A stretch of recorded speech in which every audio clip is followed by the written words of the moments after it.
Welcome to our wildcard draft video for Game Week 31. Now, I've done several of these types of videos across the season. I haven't done one in a long time, but I'm actually wildcarding this week, and it's going to be a popular game week to actually play the wildcard because there's a lot of fixture swings. We've been talking about it for several weeks. I've got mine activated, and in my team selection video, I'll let you guys know how it's looking.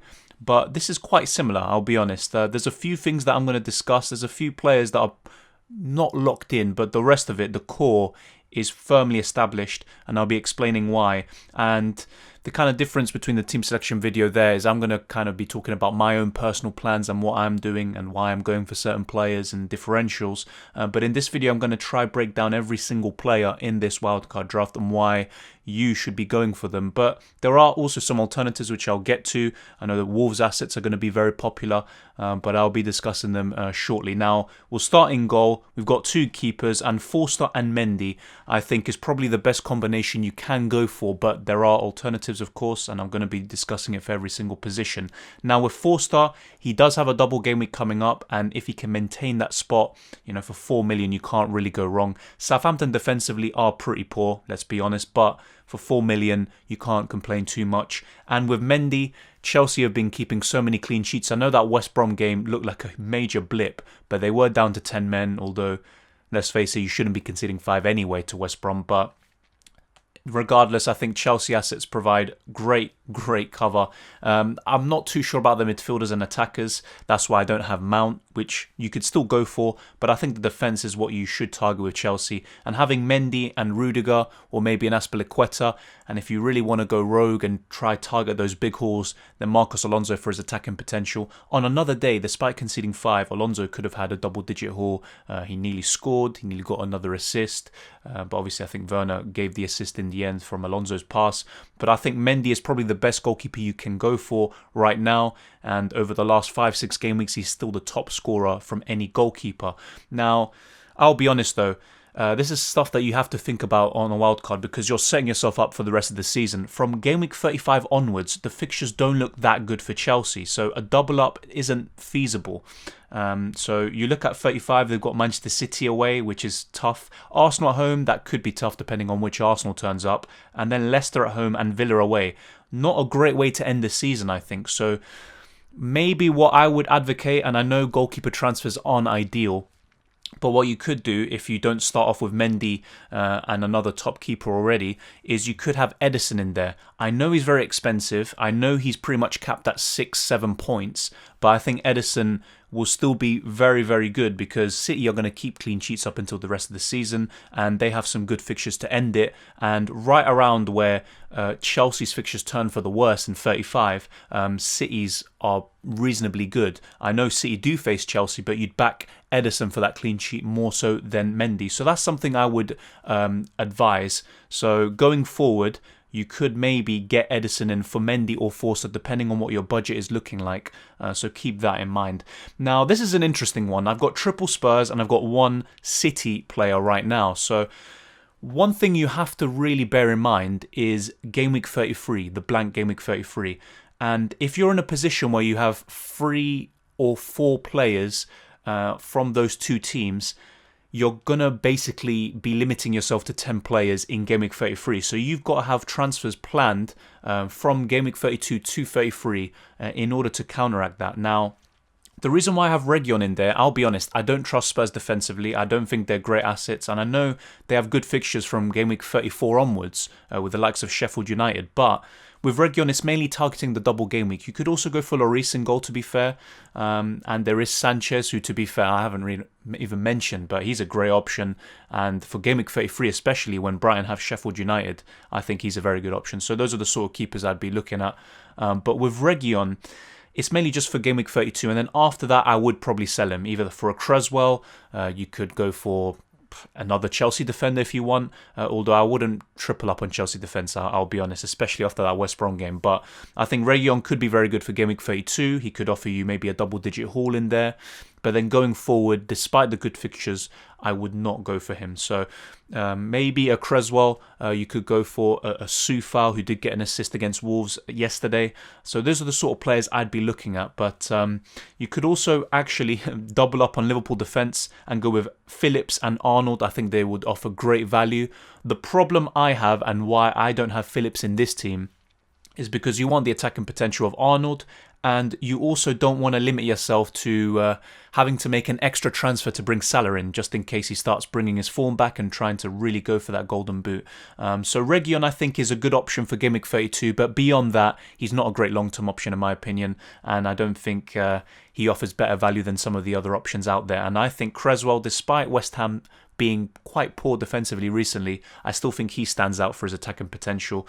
So you could easily do a move from Reguilon to Creswell. Now, some of you won't have my budget, and obviously I have to bear that in mind. I've got 1.9 million remaining with this squad, but if you don't have enough money, other things you can do is move Diaz to Stones, although he's not going to be as nailed, which is obviously going to be a problem. You could move Arnold to Phillips, which is really going to give you a lot of money there, and yeah, you can just move across. You could maybe get a Holding in there instead of a Rudiger, although I'll be honest, with Arsenal, I know a lot of people are saying, well, I'm going to get Saka, I'm going to get Holding, I'm going to get Leno. I don't trust Arsenal, and I never have. That's why, apart from Aubameyang at the beginning of this season, I have not had a single Arsenal player in my actual team for a very long time, and there's a good reason for that. But these are the sort of players I'd be recommending. I know Mendy and Rudiger, that might seem like a bit too much, but Rudiger's not going to play every single game anyway, so if he doesn't play, you cover that Chelsea clean sheet potentially with Mendy. Trent Alexander-Arnold with that attacking potential and the fixtures. I think Liverpool have the best set of fixtures of any team up until the rest of the season, and he's still a little bit of a differential, so I would recommend Trent Alexander-Arnold. And if it's a question of him or Phillips, it's definitely Arnold. Obviously, if you are looking to maybe invest more in your midfield and attack, Phillips would be a great enabler, but I still prefer Trent Alexander-Arnold. And Luke Shaw is a bit of an interesting one. The fixtures aren't entirely there. There's a lot of bad ones on paper, but one thing to bear in mind is that in a lot of these big games, Manchester United have kept clean sheets, and in these smaller games, or should I say the games against lesser opposition, I do think Luke Shaw has that attacking potential to get bonus points, get assists, and even get a goal in there like he did against Manchester City. So Luke Shaw, I think, is still a great option despite the fixtures.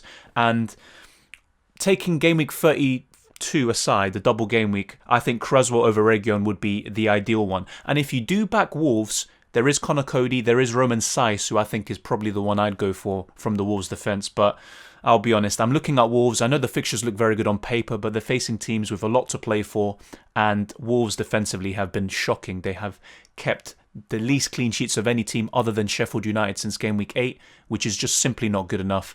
And obviously in a normal season where Wolves are consistent defensively, I would advocate getting a Roman Saiss or a Cody, but right now I just can't bring myself to do that. Now, speaking of the midfield, where I'd be a bit more optimistic with Wolves assets, there is Pedro Neto that you can go for that isn't on screen, and I'm actually thinking of him.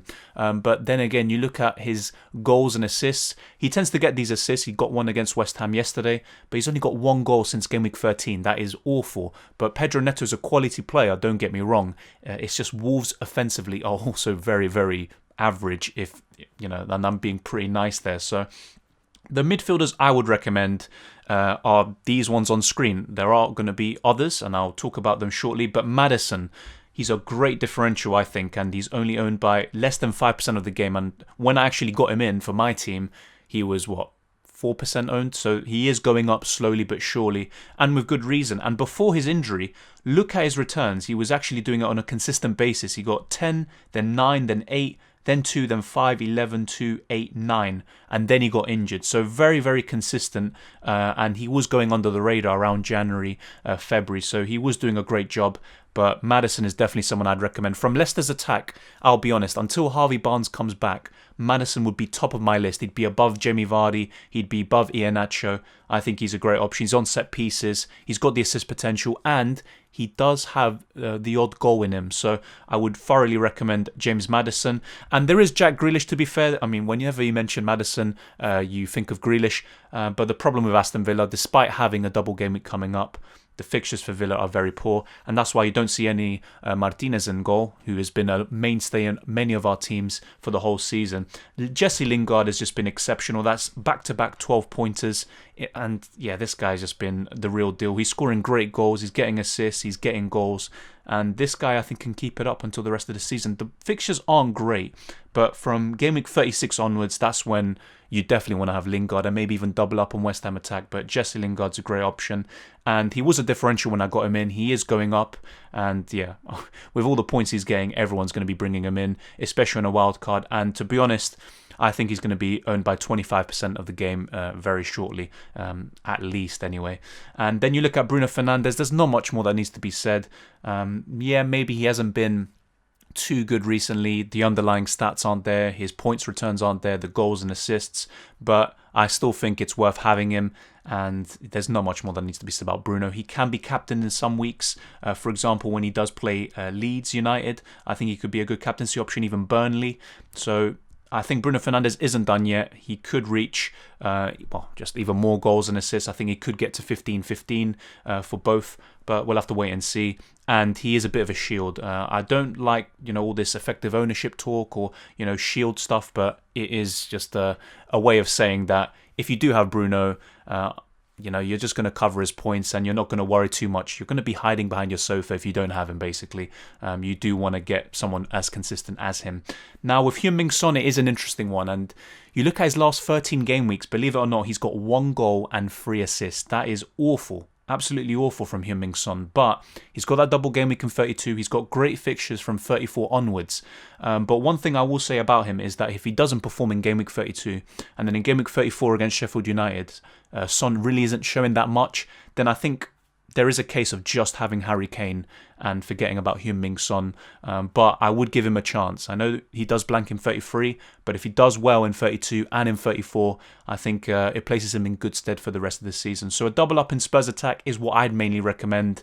I'll be honest, with Reguilon, it's mainly for those of you who want to target 32, and you could easily just swap him for Creswell or someone else. But for me personally, I think a double up in Spurs attack is just enough. You don't really need to cover them elsewhere. I think triple up is probably a bit too excessive.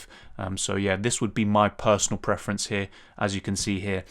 With Diego Jota, bit of a no-brainer, to be honest. He's been exceptional, and that's 20 points in his last 2 game weeks. And he didn't even start the game against Arsenal, but he didn't need to. Arsenal are that bad, and Jota was that good on the day. And I think he's just... There's something weird about him, his price, the way he's just come out of nowhere over the last year or so. But he's doing the business, and he's actually got a huge goal involvement percentage for his team when he actually starts. So Diego Jota, someone to look out for. Was a differential. He's not going to be a differential for long. Yeah, he's already owned by over 10% of the game. He's the highly most transferred player in this week.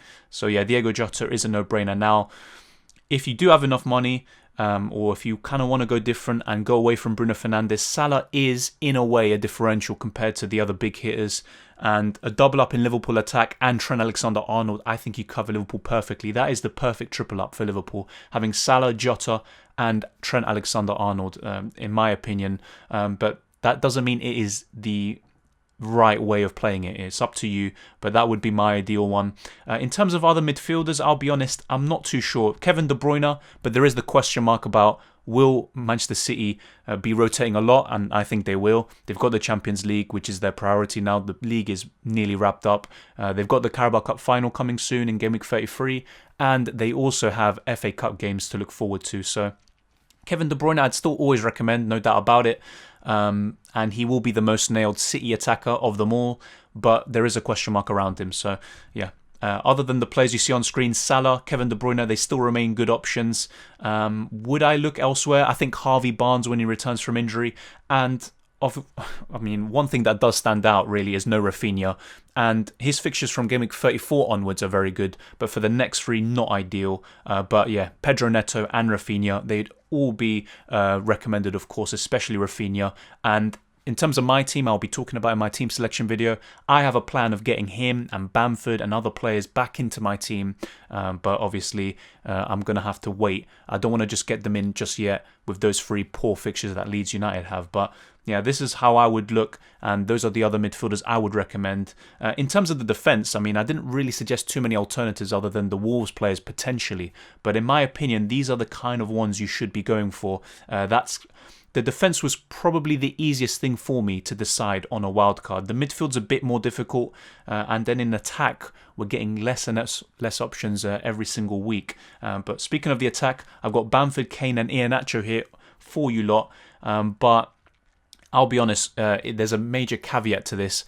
Is Antonio fit? He did pick up an injury against Wolves, and apparently it could be a hamstring injury, so maybe a few weeks he'll be out for. Hopefully not, because if he does stay fit, fixtures like Newcastle really appeal to me, and he could even be a captaincy option. There's no doubt about it. So if Antonio is fit, I'd have him over Bamford for now, and you could easily make a switch from Iheanacho to Bamford in Game Week 34, but obviously if Antonio is out, then I just stick with these 3. There's not too many options other than these 3. Richarlison's very inconsistent. Calvert-Lewin just hasn't been doing it over the last 15 game weeks, really. He scored 11 in his first 11, and then I think he's got 3 goals in his next 15 or something like that. So he's not really been doing the business, Calvert-Lewin. So these are the main ones I'd look for.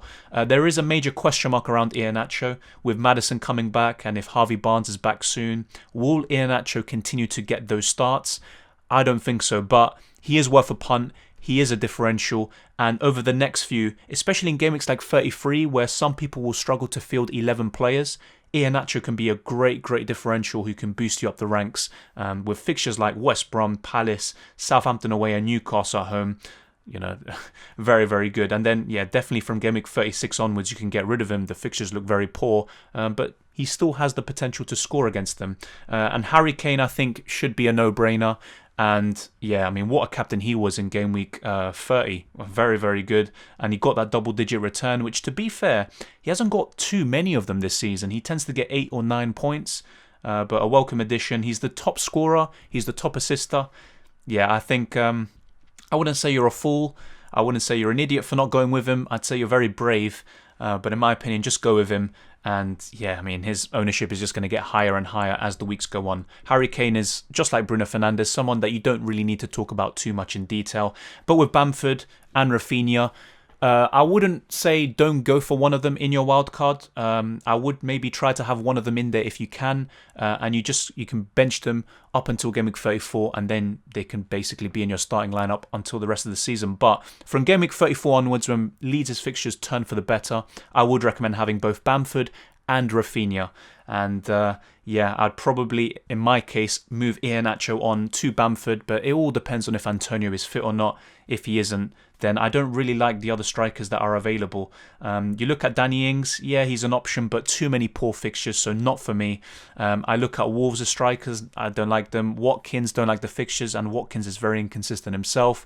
Werner, very wasteful. Lacazette, to be fair, Lacazette could be very good with the fixtures he has, but with Europa League rotation, with Arsenal being so inconsistent, and I can see Arsenal losing some of these games and being very poor, so I'm not entirely sure about Arsenal assets, but if there is anyone, I would probably say Lacazette, just because he should be starting most of these games, but I do think there will be the odd occasion where he is benched, so just bear that in mind. So yeah, other than Antonio, Iheanacho, Bamford, Kane and Lacazette, I'll be honest, I don't really recommend too many. I mean, maybe one thing you could say is with the Champions League coming up, I do think Aguero is going to get more and more starts to end his Premier League career at Manchester City. So he could be a very good differential. But other than that, I'll be honest, I'm not really feeling the strikers too much, and there's not too many options. To be fair, Callum Wilson should be back in training this week, so he's someone to keep an eye on. I know Newcastle are very poor, and I know their fixtures are awful, but Callum Wilson could still do very well, especially in those easier fixtures on paper,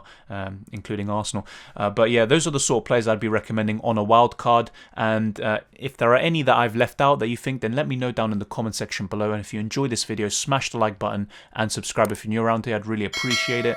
And yeah, maybe there is some players that I did miss out, and it is what it is. You can't really have everyone anyway on a wild card, but these are some of the main players I'd be looking at, and all the honourable mentions, they're all worth considering for sure. I know there's a lot of love for Wolves assets, but to be honest, I just don't see it, apart from Pedro Neto potentially. But yeah, there's a lot of good options, especially in the midfield and, well, I was going to say attack, definitely not. Even in goal and in defence, but these are the main ones I'd stick to. And yeah, just keep an eye on Antonio's fitness. That will be a big part in the decision making. And to be fair, there is that question mark of, oh, should I double up on West Ham attack? Should I have triple West Ham? I would still say yes. But if there is a question mark of, oh, should I go for Antonio or Lingard? Well, right now it looks like Lingard because of Antonio's injury. But to be honest, there's not too many options up front, as I discussed before, so I'm not too sure about that. But Lingard, I think, is a must on a wild card, and I know his expected goals and stuff like that aren't sustainable on paper, but I think he can keep it up until the rest of the season. But thank you for watching, I really appreciate it, and good luck with your wild card teams. And for any of you who don't have the wild card, you can still get some of these players in. Don't forget that. Obviously, it's not maybe ideal, and there's still other chips to play. I still have my triple captaincy to play. Could be Gameweek 32 when Spurs have the double game week. I'll keep you guys informed about that. More UCL fantasy videos coming up, more FPL videos for sure, including my team selection video where I'll be talking about my wildcard and discussing some of my picks. But thank you for watching, and I'll see you next time.